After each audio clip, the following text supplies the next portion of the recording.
All right, so thank you very much for your time. Let's talk about question one, right? Figure one shows changes which take place when a plant cell is placed in a solution of known concentration from stage 1 up to stage 3. Let's observe what is happening here. Look at this cell when it is in stage 1. All right, when it is in stage 1, what do you see? It's normal, very much normal. It is in its normal stage. But look at what is happening when it is a stage 2. You realize that it has started shrinking, right? It has started becoming, the cell itself has started, the cell membrane has started detaching itself from the cell wall. Have you seen? It has begun to shrink. All right, it has begun to shrink. At the same time, the cell membrane is getting detached from the cell wall. If you observe stage 2, look at stage 3. All right, it has detached itself from the cell wall even much further. So what exactly would be happening? What is happening is that water is going out. Water is diffusing out. Water is life. What is happening here is that water is diffusing out. There are no two ways about this one. Water is coming out, ladies and gentlemen. So, A, they are saying identify the parts of the cells labeled A and B.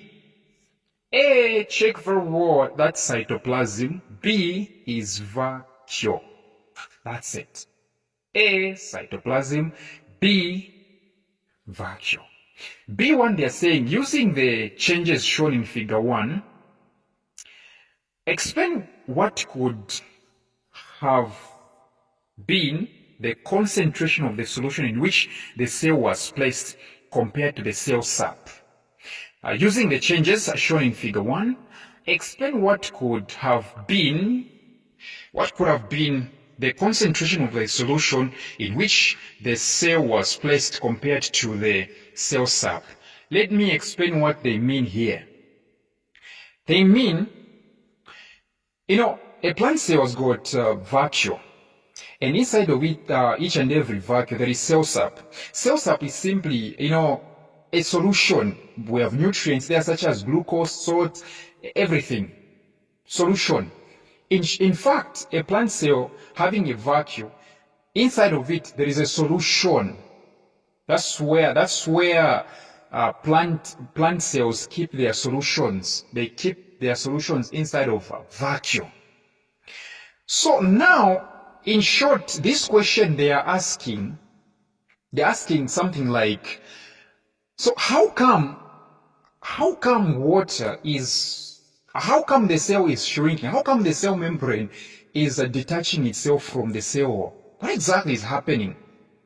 Tell us, compare between the solution in this cell, the cell sap solution, and the solution where this cell was placed.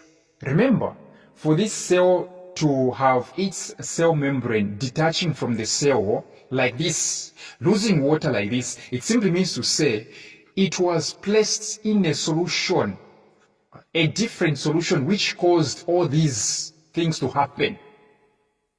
So we have two solutions here. Yes, we do happen to have two solutions. The first one is the solution inside of this plant cell. The one that is shrinking, whose cell membrane is shrinking.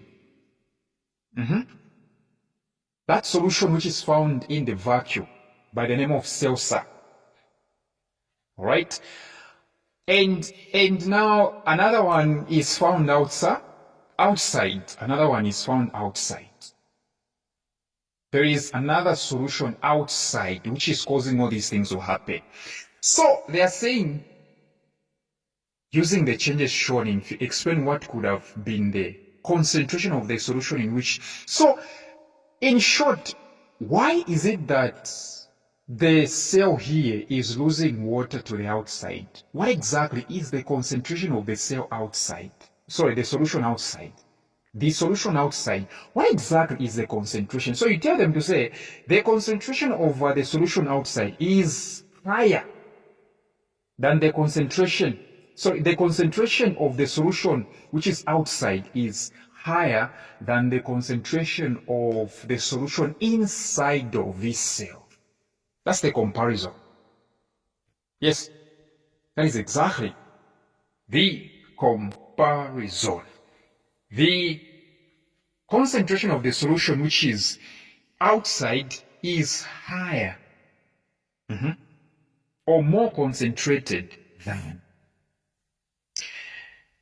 the solution which is inside of the cell. B2, they are saying what term is given to the process that led to the changes shown in figure 1 from stage 1 to stage 3. In short, when water is going out like this, remember, water is moving out, right? Which means there is movement of water. So it simply means to say they are talking about osmosis here. They want you to give out the answer. Osmosis. This is the movement of water molecules from the region of to the region of, I think you know what I'm talking about. So here what is happening is osmosis, and therefore the answer to question B2 is osmosis. C, what would be the overall effect of this process on the plant? Okay, in short, okay, what exactly is the effect of osmosis on plants? On plants. Plants, when water is moving out like that, plants will wilt, right? Plants are going to wilt. Okay? Wilting is going to take place. Because what is happening here, what is happening here is plasmolysis. Plasmolysis brings about wilting. Yes. D, which of the 3 stages of the cell in figure 1 could be classified as turgid state? Turgid state. What exactly is turgid? Turgid is that resistance of the cell wall. Okay? Resistance by the cell wall to prevent the cell membrane from what? From base opening. Turgid happens when there is more water. There is water inside of a plant cell. That's turgid. So definitely the answer should be stage 1. Yes, stage 1 at least it looks like there is a lot of water there as compared to 2 and 3. Stage 1 should be likened to turgid because turgid means there is a lot of water in a cell to an extent that the cell membrane wants to burst open. It wants to open, but the cell wall is preventing or resisting.